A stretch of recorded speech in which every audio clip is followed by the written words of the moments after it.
Padane kaya aku barang ngene iki ya janjane ora iso apa-apa. Monggo bapak-bapak, ibu-ibu pun aturi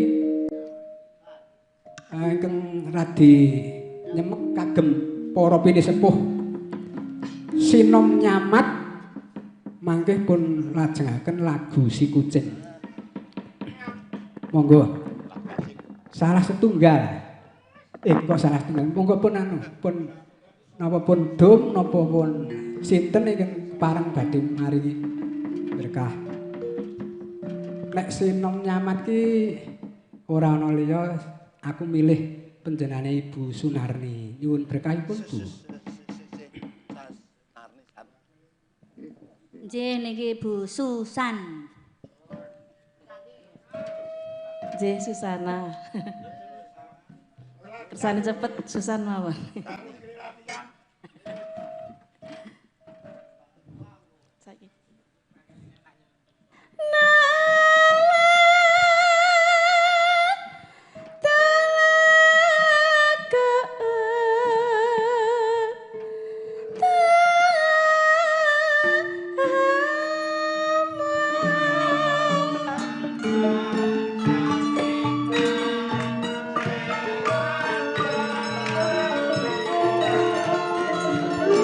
Pancen yo ngono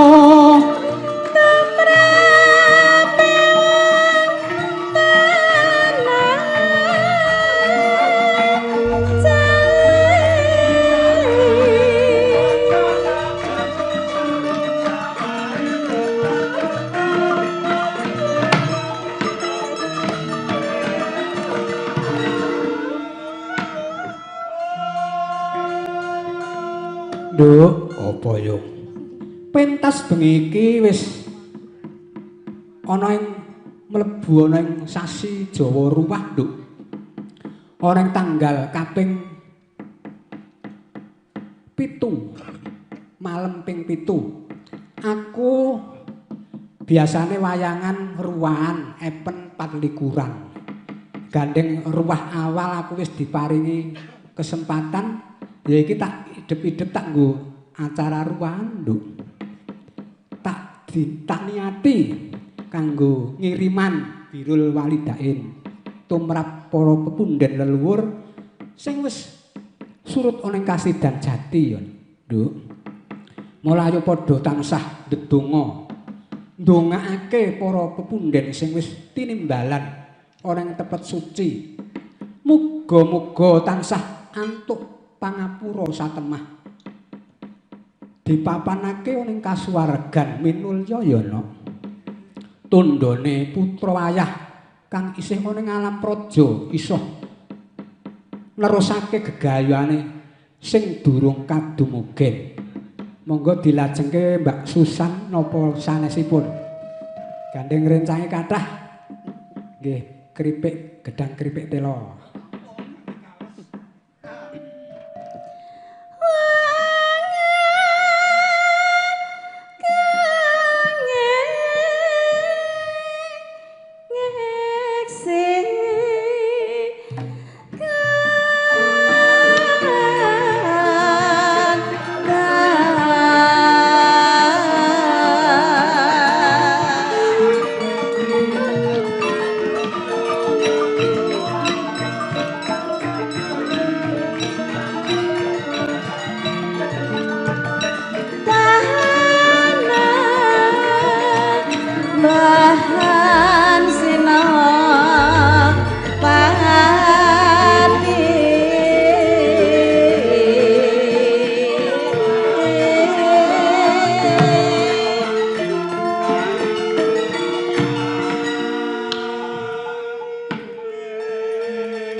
Nduk, apa yo?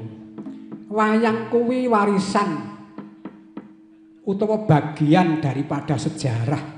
Sejarah kebangsaan ya sejarah agama, Nduk. Ya kuwi warisan nenek moyang sing wis lolos uji ewon taun.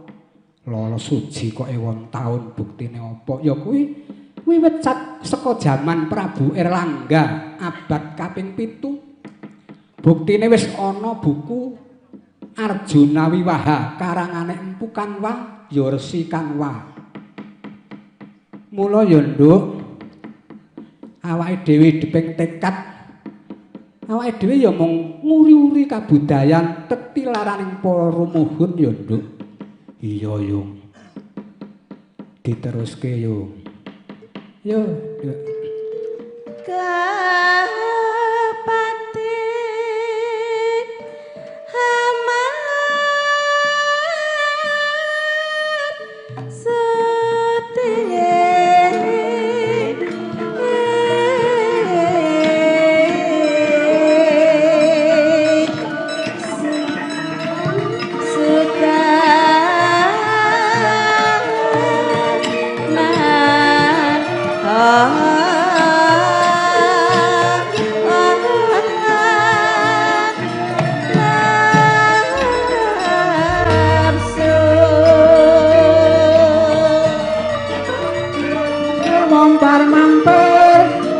Sida apa ora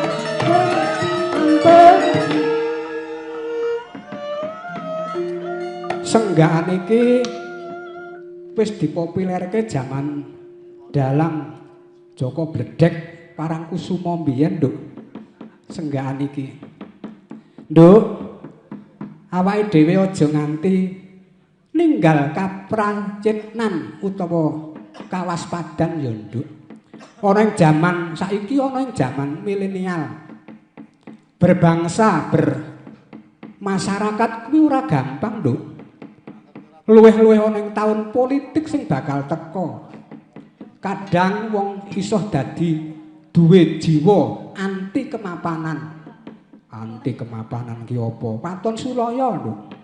Contone doktrin setan ya kuwi tidak ada kawan dan lawan. Yang ada adalah kepentingan abadi. Dengan cara menghalalkan segala cara. Iya.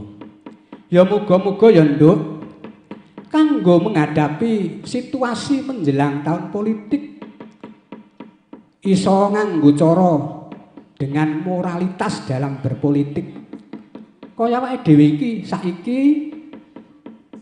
cangik sing wis tuwa ya Nduk. Nek ora iso berbuat kebencian utawa kautaman minimal aja berbuat kesalahan. Iya. Monggo dilajengke, Mbak.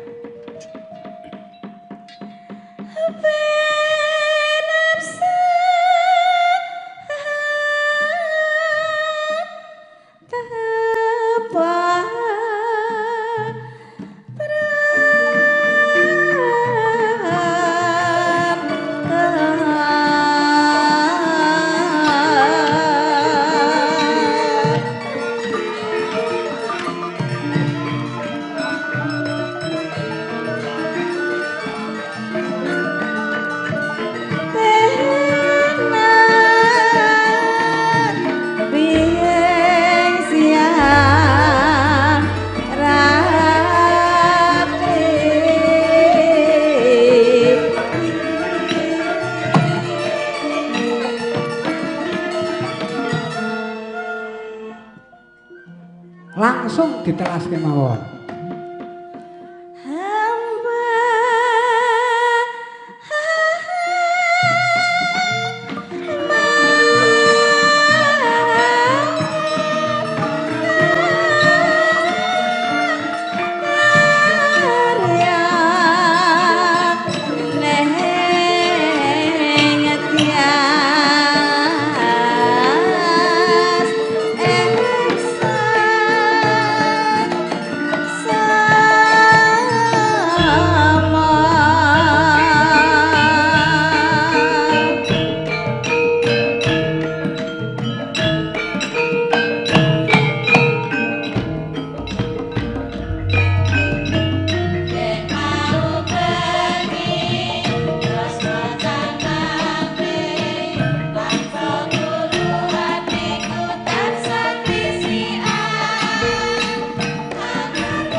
durunge tak teruske ki ana wara-wara. Mengko ndak lali. Wara-wara bahwa besok pada tanggal 10 dan tanggal 11 Maret Kabupaten Sleman akan melaksanakan lomba atau festival dalang anak umur 8 tahun nganti tekan 15 tahun, durasi wektune 20 menit nganti tekan 20 menit. Dene dalang kelompok remaja umur 16 tahun tekan umur 20 tahun, durasi wektune 30 menit tekan 35 menit. Wondene tempatnya wonten dalem pendopo Barongan Banyurejo Tempel Gagrag Ngayogjan. Nggih. Nduk, engko diteruske meneh. Bengi iki aku durung lega nek durung ngrungokke suarane Mas Katno. Arep kapan meneh? Kok sing tak kandhake ngarep, Nduk.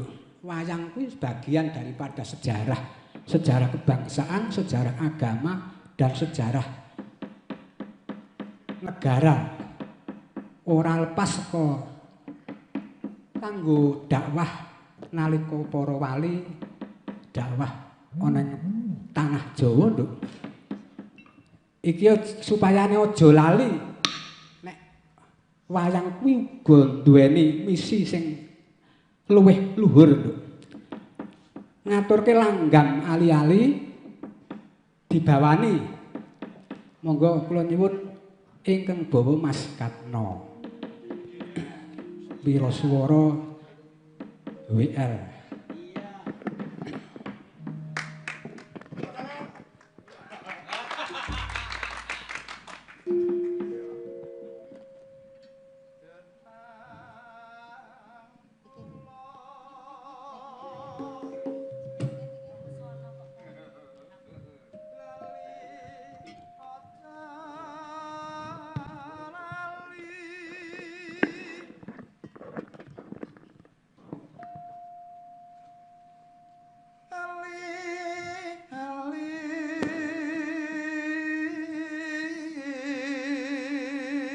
Iki tibane lo.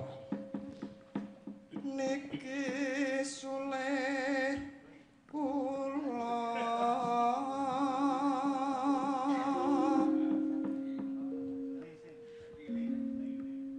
aja dianggep Iki tibane le.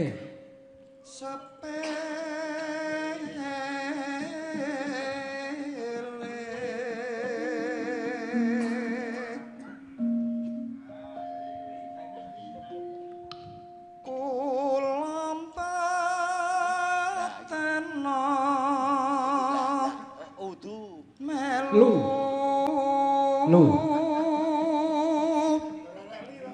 Amung ati tansah nggon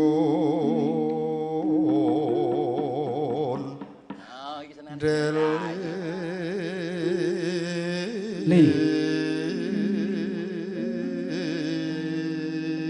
Mangko terus lo.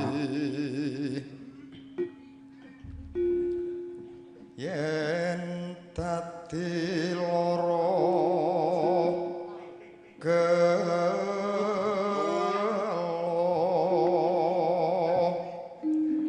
Lu, terus lu.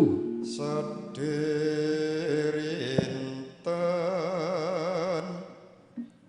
dalu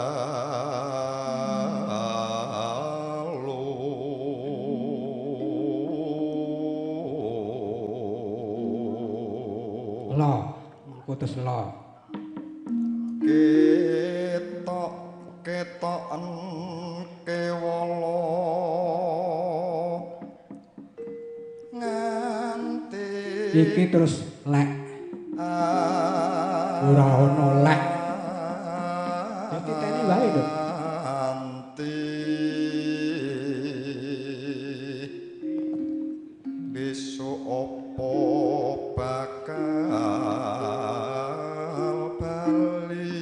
Oh, li tak kira nek lek. Lah nek lek li. yen bali bejo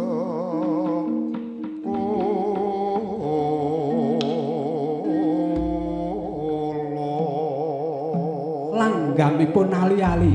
Monggo. Sinten? Monggo, sinten? Ingkang pareng.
Iya, Nduk.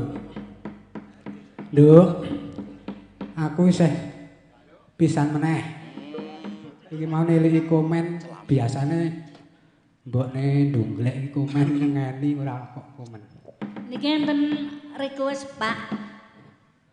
Napa? Bu Parmi nyuwun kangen. Bu sinten? Parmi. Oh. Nggih, sinden Bu Nggih. Parmi. Merbah. Nggih, monggo pun aturi. Nggih, bawa Pak Pitu kangen, Pak. Monggo wira suwaranipun pitu bareng muni. Pitu bareng. Wong asmane iki Pak Hadi Purnomo Pitu kok ya.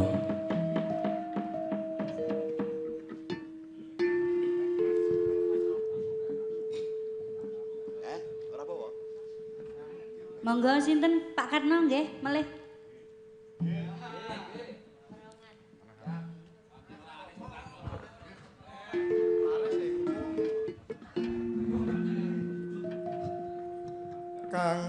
Kangenku tanpa upama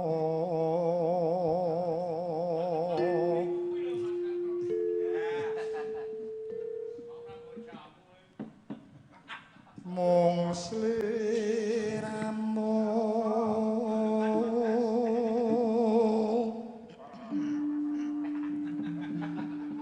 kang dadi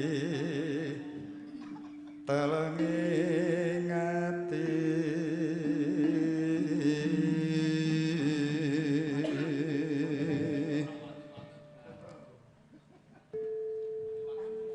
wos lawasan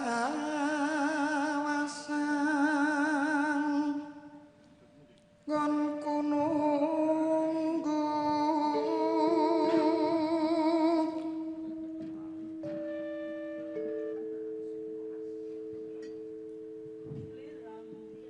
sliramu nate ngendika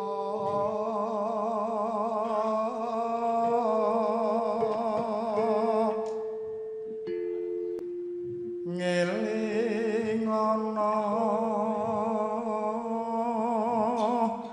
rikala dina kapungkur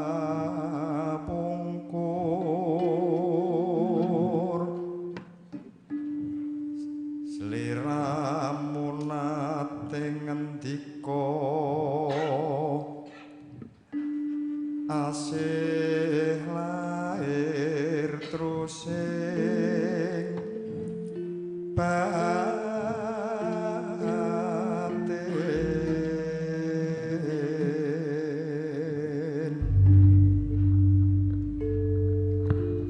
Pitung sasi lewisi nggon ngenteni Mas lihat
kangen.